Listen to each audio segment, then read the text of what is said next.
Yusuf sir, जो बात अभी राजेश सर ने कही कि हम नहीं रहेंगे तो क्या होगा, मतलब आप खत्म हो जाएंगे, इस तरीके के वाला जो नैरेटिव बिल्डअप किया जाता है या जो बनाया जा रहा है, जो माहौल बनाया जा रहा है, जिसके लिए बार बार ये भी कहा जाता है कि 400 अब की बार 400 पार, वो भी जो है इसी नैरेटिव का हिस्सा है। क्या दक्षिण में, चूंकि दक्षिण में तो हालांकि पहले भी ये देखा गया है कि इस तरीके का नैरेटिव बहुत काम आता नहीं है, तो ऐसे में अब जो नीतियां हैं भारतीय जनता पार्टी की, जैसे बिना किसी मैच के जो है उम्मीदवार उतार दिया जा रहा है, टीडीपी के साथ गठबंधन कर लिया गया, अब गठबंधन करके खबर आ रही है कि भाई वहां पर 5-6 सीटें लड़ेंगे। दो तीन तरीके के सवाल हैं इसमें मेरे आपसे। पहले तो ये कि जब जिस तरीके का गठबंधन अभी आंध्र प्रदेश में हुआ, आज जो खबर आ रही है चंद्रबाबू नायडू के साथ और पवन कल्याण की जो पार्टी है जनसेना पार्टी, उसमें फिर स्कोप इनके लिए 5-6 सीटों का बचता है। 5-6 सीटों पर भारतीय जनता पार्टी के उम्मीदवार लड़ेंगे। जब 5-6 सीटों पर उस राज्य में जहां पर 25 सीटें हैं, आप 5-6 सीटों पर चुनाव लड़ रहे हैं दक्षिण में, तो ऐसे में 400 पार का आंकड़ा, 400 का आंकड़ा आएगा कहां से? चाहे 370 का ही आंकड़ा आएगा कहां से? और इसके साथ साथ सब दूसरा सवाल ये भी आता है कि जो नीतियां हैं जिसकी हम अभी बात कर रहे थे, चर्चा कर रहे थे, क्या कांग्रेस की वो नीतियां पर्याप्त हैं दक्षिण के दरवाजे बंद रखने के लिए भारतीय जनता पार्टी के लिए? देखिए राम प्रकाश जी, दक्षिण भारत में भाजपा कहीं नहीं है, ये हमारे पैनलिस्ट पहले ही कह रहे हैं और हम सब लोग भी जानते हैं इस बात को। बीजेपी को उस कोने की तलाश है जहां से वो कम से कम एक सीट तो जीत जाए, जिससे अगले चुनाव में कहने के लिए हो जाए कि भाई दक्षिण में भी हम आ गए। और याद कीजिए कि केरला में एक बार गलती से उनका एक विधायक बन गया था, तो उसका इतना बड़े पैमाने पर प्रचार हुआ था कि हम लोग मतलब यहाँ दिल्ली में बैठकर हंसते थे कि यार एक विधायक इनका बन गया है तो ये इतने फूले नहीं समा रहे हैं। तो वही स्थिति फिर से है, ये कोना तलाश रहे हैं। आज जो आंध्र में समझौता हुआ है, आंध्र प्रदेश में चंद्रबाबू नायडू की पार्टी टीडीपी से और पवन कल्याण की पार्टी जनसेना से अभी जो अनाउंसमेंट हुआ है, तो चंद्रबाबू नायडू ने तुरंत दावा भी कर दिया कि हम क्लीन स्वीप करेंगे यानी एक तरफा जीत रहे हैं। तो बड़ी मतलब अजीबोगरीब स्थिति है कि चंद्रबाबू नायडू जो एनडीए से बाहर गए थे तमाम आरोप लगा के, फिर से वापस लौट आए हैं और उन्होंने मतलब प्रधानमंत्री मोदी पर सीधा अटैक किया था। तो बहरहाल ये इन लोगों का एडजस्टमेंट है आपसी, उस पर हमें क्या कहना है। लेकिन कुल मिला के दक्षिण में बेसब्री से बीजेपी एक कोना ऐसा तलाश कर रही है जहां से उसे एक सीट मिल जाए। तो अगर आज चंद्रबाबू नायडू और पवन कल्याण बीजेपी से कहते कि आप 2 सीट पे लड़िए आंध्र में, तो भी ये राजी हो जाते, हाथ जोड़कर राजी होते। और अभी आपने सुना होगा, हमारे पैनलिस्ट ने भी बताया कि केरल में इन्होंने करुणाकरण की बेटी को बीजेपी में शामिल किया है और उसे चुनाव भी लड़ाएंगे, और एंटोनी साहब के बेटे को टिकट दे ही दिया है।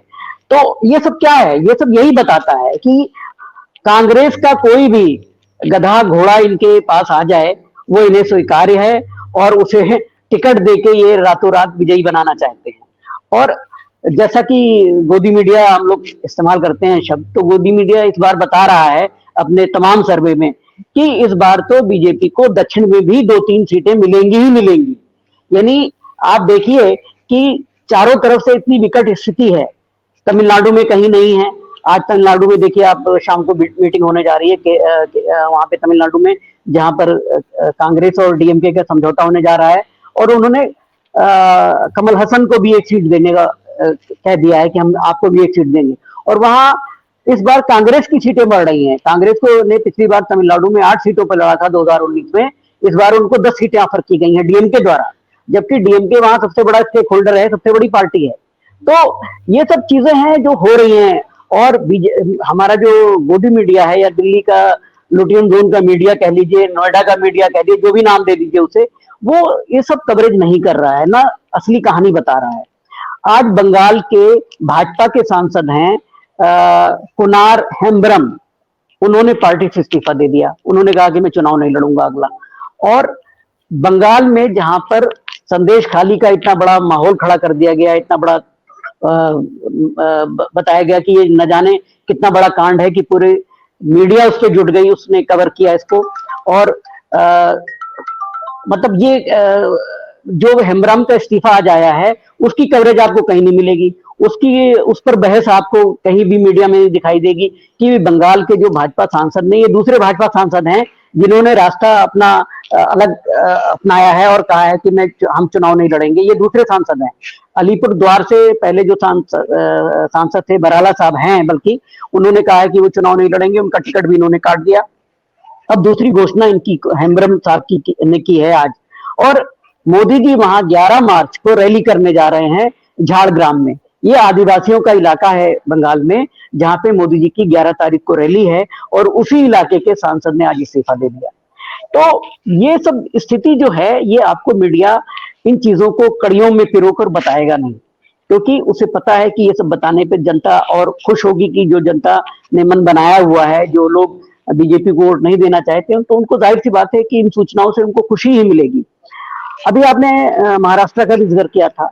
महाराष्ट्र के बारे में हम आपके ही मंच पर कई बार हम लोग बात कर चुके हैं, और संयोग से धनंजय जी भी मौजूद है हमारे साथ, तो धनंजय जी बताएंगे महाराष्ट्र के बारे में।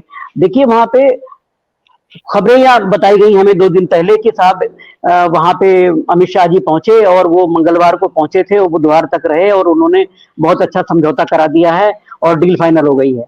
अब खबर आ रही है कि कल जो है शिंदे साहब और उनके डिप्टी जो है वो भागे हुए दिल्ली आए और कहा कि साहब ये जो गड़बड़ हो रही है और सीटें फाइनल नहीं हो रही हैं, आप जल्दी से कुछ करो, क्योंकि वहां पे बयानबाजी शुरू कर दी है। जो शिंदे के जो लोग हैं उन्होंने बयानबाजी शुरू कर दी है, और बीजेपी के जो क्षेत्रीय नेता हैं वो अलग अपना राग अलाप रहे हैं कि सब हम लड़ेंगे, हम लड़ेंगे, हम लड़ेंगे। तो ये जो स्थितियां हैं, ये आपको कोई मीडिया बताने को तैयार नहीं है। बीजेपी के लिए ठीक है, एक माहौल बना दिया गया है और 400 की लड़ाई दिखा दी गई है कि 400 जीत रहे हैं, लेकिन बीजेपी के लिए हलवा नहीं है ये चुनाव।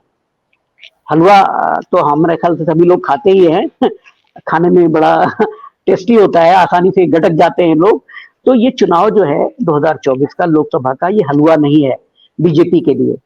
हम कांग्रेस के लिए भी बहुत आसान नहीं बता रहे हैं इसे, ना ये कह रहे हैं कि कांग्रेस जीतने जा रही है बहुत बड़े पैमाने पर, हमारा ये कोई दावा नहीं है। लेकिन बीजेपी के लिए कम से कम 2024 का लोकसभा चुनाव हलवा नहीं है।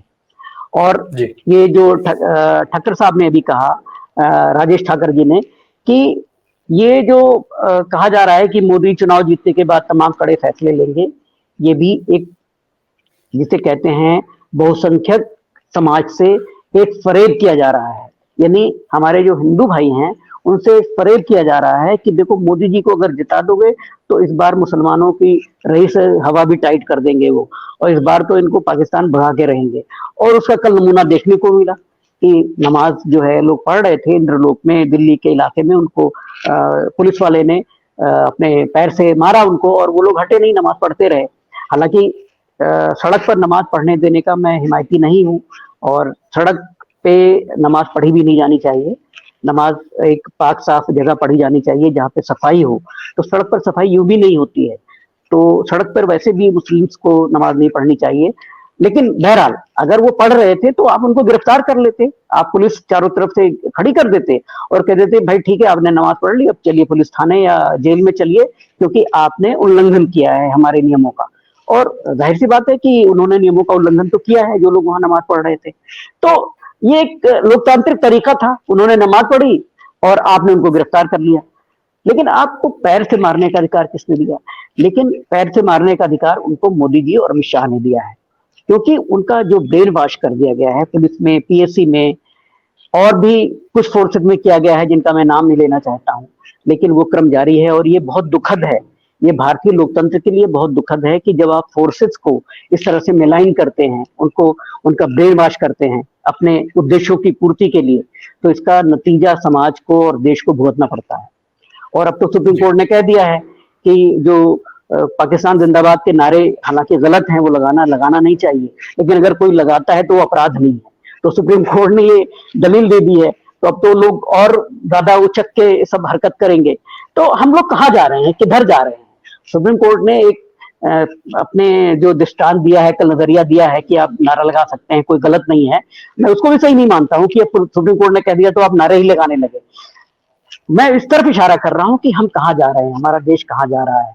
देश को तोड़ने की तमाम कोशिशें तमाम ताकतें कर रही हैं, चाहे वो चुनाव की आड़ में करती हूँ, चाहे बयानों के आड़ में करती हूँ, हर तरफ से, चारों तरफ से तमाम देश विरोधी कार्य हो रहे हैं, और जिसमें सबसे बड़ी उसकी जिम्मेदार है वो भारतीय जनता पार्टी है, उसके नेता है। जी राम प्रकाश जी। जी। तो सर एक तो अरुण सर ने चूंकि आपके लिए एक चीज छोड़ भी दिया है कि आप उसको डिस्क्राइब कर दें, और दूसरा बहुत संक्षेप में एक चीज और मैं समझना चाहूंगा आपसे। जो एक तरफ प्रधानमंत्री जी कह रहे हैं कि देश में कुल 4 ही जातियां हैं, दूसरी तरफ जब इंडिया अलायंस की हम बात करते हैं तो उसमें पीडीए और सामाजिक न्याय जैसे मुद्दों की बात होती है।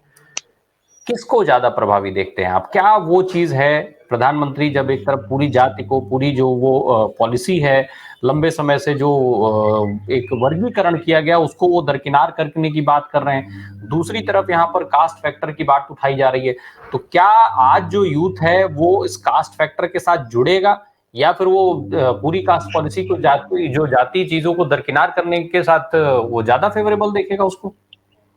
देखिए, दरअसल क्या है कि हमारा जो देश का मीडिया है, गटर मीडिया धनंजय जी के शब्दों में, वो गटर मीडिया जो है उसने ऐसा माहौल बना दिया है कि जो हमारे यूथ हैं वो किसी और तरफ उनका ध्यान है। उनका ध्यान उन मुद्दों की तरफ नहीं है जो राहुल गांधी बार बार उठा रहे हैं। राहुल गांधी ने आज भी बहुत एग्रेसिव ट्वीट किया है जिसमें वो कह रहे हैं कि हम आए तो जाति जनगणना कराएंगे, और जाति जनगणना कराने का आधार क्या है? वो आधार बिहार में जो जाति जनगणना हुई थी जिसके नतीजे सामने आए थे कि गरीबी किस हद तक ओबीसी या दलित लोगों में है, उसके आंकड़े सामने आए थे। तो उस आधार पर कांग्रेस जाति जनगणना कराना चाहती है पूरे देश में, जिससे बीजेपी मना कर रही है या पीछे हट रही है या उसका विरोध कर रही है। तो अब हमारे जो यूथ है जो नौकरी मांग रहे हैं, सड़कों पर आंदोलन कर रहे हैं, लाठी डंडा खा रहे हैं, उनको ये बात क्यों नहीं समझ में आ रही है कि जाति एक सच्चाई है। हम ठीक है, हम मतलब बहुत ज्यादा जातिवादी होना या बहुत ज्यादा धार्मिक होना एक अलग अपना अपना मसला है, निजी मसला होता है, वो पॉलिटिकल नहीं। लेकिन जो जाति है वो एक पॉलिटिकल मसला इस देश में है, क्योंकि हम उसी आधार पर नौकरियां दे रहे हैं। जब आप आरक्षण दे रहे हैं तो जाहिर सी बात है कि उस आधार पे आप नौकरियां दे रहे हैं। तो वो जो समुदाय है, ओबीसी समुदाय, पिछड़ा समुदाय, दलित समुदाय, इनके जो यूथ हैं अगर वो जागरूक नहीं हुए तो आप समझ लीजिए कि जो अभी यूजीसी के अंदर लेटरल एंट्री के द्वारा और आरक्षण खत्म करने की हिम्मत की थी इन लोगों ने, केंद्र सरकार ने, और जिसको शोर मचने पर, राहुल गांधी के शोर मचाने पर, ट्वीट करने पर इन लोगों ने विड्रा कर लिया रातों रात वो आदेश, जिसमें कि बिना आरक्षण खत्म करके जो लेक्चरर और प्रोफेसर उनकी भर्ती होने जा रही थी लेटरल एंट्री के नाम पर, उसमें आरक्षण कहीं था ही नहीं। तो अगर कांग्रेस पार्टी या राहुल गांधी उसका विरोध नहीं करते तो ये कर चुके थे उस काम को। तो हमारे जो ओबीसी भाई हैं या दलित भाई हैं, बच्चे हैं, लड़के, उनको ये समझना होगा कि इस चुनाव के बाद अगर बीजेपी आती है इस चुनाव में तो ये खत्म होगा और वो कहीं के नहीं रहेंगे, और उनके ऊपर जो अभी जुल्म हो रहे हैं, जो दिख नहीं रहे हैं उनको, वो आम हो जाएंगे। और उनको ये समझना होगा, जहां तक अभी अरुण जी ने जो शेर पढ़ा था बशर और सना वाला, उसमें बहुत ज्यादा मतलब इतने हमारे पास समय की गुंजाइश नहीं है क्योंकि डिटेल में, कुल मिला के बात यह है कि साहब जो माहौल है अभी देश का, अगर नागरिक होने के नाते आप नहीं सोचेंगे, एक जिम्मेदार भारतीय होने के नाते नहीं सोचेंगे, तो आप देश के साथ नहीं हैं, आप देश का नुकसान कर रहे हैं। बहुत सिंपल सी बात है जी।